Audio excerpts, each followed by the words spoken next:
Hey everybody, I'm just going to go over a quick overview of installing these aftermarket fog lights on a 2012 Kia Forte. I believe it's also the same on a 2010, 2011, 2012, and 2013. So there's quite a few years that it'll work on. Everything came shipped to my box. So we want to rip the wheels off first. It's a 21 millimeter. Just put your ga on there and just take them right off. And there's another screw right in there. So you got those. So you have the 3 screws at the bottom, 1 screw right there. That's an actual screw. One of the little pop panel guys. You have a pop panel guy right here. There's another one right there. And then you have the 2 little poppers down at the bottom. And that will be what it takes to remove this. And we're underneath the car now, so I can kind of show you. Sorry, the sun's coming in hot there. One here, one right here. Touch my nose there to get it in focus. There you go, one there, that's it for the bottom. You have that one at the top out and the other one at the top out. And those 3, and then you just kind of give it a little bit of a rip and tear and she'll come right out. Just in case any of you haven't worked with these before, back it out as best as you can with a Phillips head screwdriver. Then you can take a pry tool if you have it, or a flathead screwdriver, and you just pop it up in there, and then the whole thing just pulls out. Don't try to rip it out from the back without loosening up the screw part, because then you'll break it and you won't be able to reuse it. So now that you can see inside, there's a screw there, another one here, and then there's one back there in the straight in. So remove those 3, and then these clips are a little bit of a pain in the butt to undo. They're more of a pain in the butt to redo. So you're just going to kind of rip and push this little part off after you remove those 3 screws. So to give myself a little bit more room, I removed the washer fluid holder reservoir on the passenger side. There was a 10 millimeter bolt there. There was a 10 millimeter bolt up a little bit higher, right over there. And then there's this guy that didn't have to get loosened, it just slid out to the side. Just disconnect the fluid hose and disconnect the wire to it. And there's a little wire clip that was attached to the dongle right there. So just remove that. So I just beat that with my hand, pushing it inwards from the outside, and that knocked that bad boy out. So the kit has a new one of these guys. We'll crack it open and pop it back in. The new piece will only use 2 screws instead of 3 to put it back in. So we'll use one right here and then the top one, and then we're reusing some screw holes to mount the new lights on it. So this is probably the most pain in the butt part of the whole process, is just getting the plastic to clip over the existing clips. I had a little bit of a struggle and just had to really push hard and wail on them to get them to clip in. After that, it's pretty smooth sailing. So I'll go ahead and do that now. Don't forget to put the screw in here and the one back there in before you put the fog light in, or else the plastic part will fall out and your fog light will fall out and it'll drag on the road and you will be very sad. All right, so now that that piece of junk is in, looks pretty sharp, it's got the hole in it. You can grab your fog light. The bulbs are 881 bulbs. I went and opted for some LEDs, so I'm gonna hang on to these just in case I burn them out. Went on Amazon, got myself some of these. A lot of reviews said make sure that you find some that are the same length as the OEM, which these are. There seems to be a heck of a lot of room in there, so if one of the LEDs that you get is longer, it'll probably be okay on this setup.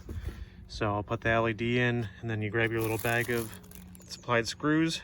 4 are missing because I already used them on the other side, and you'll just put one here, up top here, and one down there, and there's spots for them on the inside there.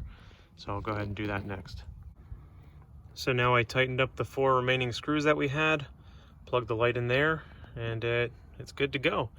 So now it's just a matter of putting this water tainer back in here and then tidying up the wiring a little bit.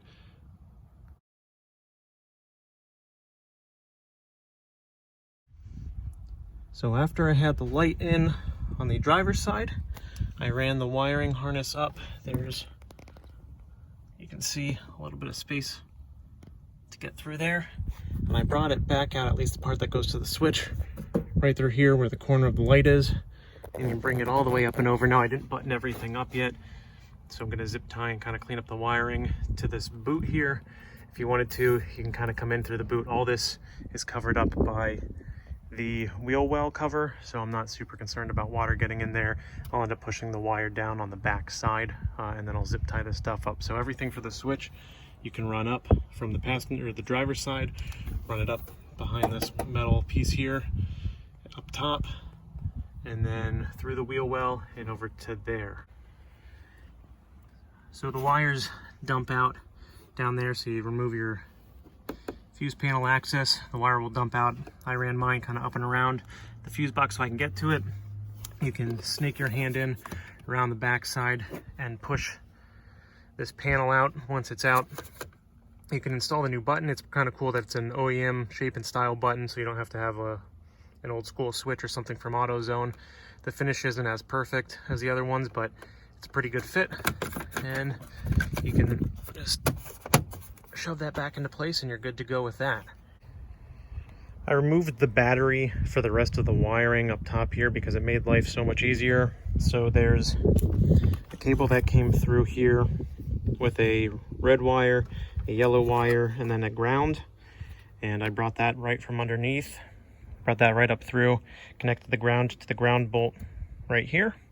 I had to extend this wire a little bit. This plugs into the headlight wire. So you want to hook it up to the daytime running lights wire.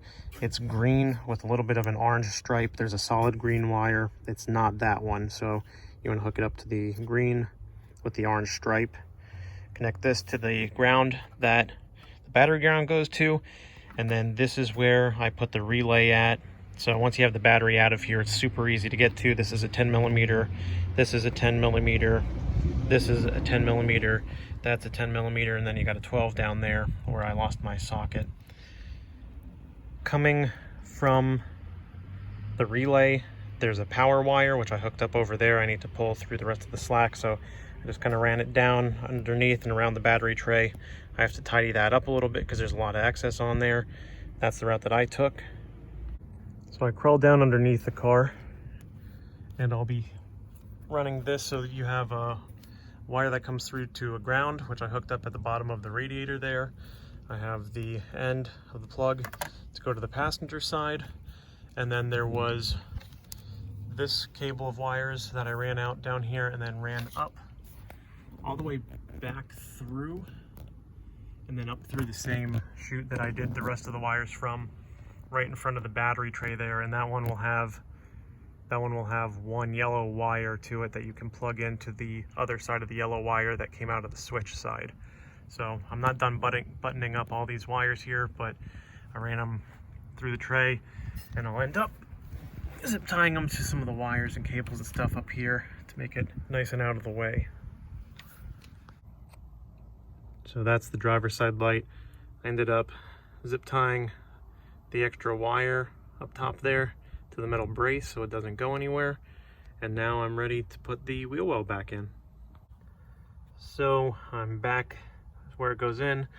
I went and zip tied the wiring to the harness up there, and then all the extra wire that I had, I zip tied to that metal piece right up here, so you don't have it hanging down and around. So this is the driver's side, all the wires zip tied up there, and then the rest of it's going up through the wheel well and inside of the dang old car, so that way you don't have anything hanging down.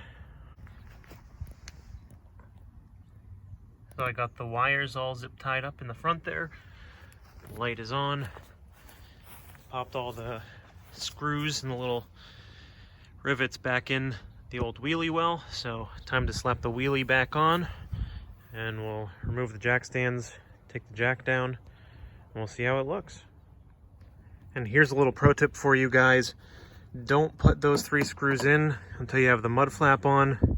Otherwise, you're gonna put the wheel on, realize that you did put the mud flap on, and then have to take everything back off and redo that. So pro tip for you, if you took the mud flap off, don't forget to put it back on.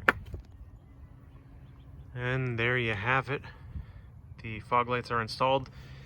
The fog lights cost me about $50 from eBay, and then I went ahead and spent another $20 on the LED bulbs from Amazon. So all in all, I'm pretty happy with how it looks and how it turned out and installed. Everything was pretty straightforward. It took me from start to finish about 2.5 hours, and I did the job completely by myself. So if you have an extra helping hand, it'll probably go a little bit easier for you. And here's a cool shot.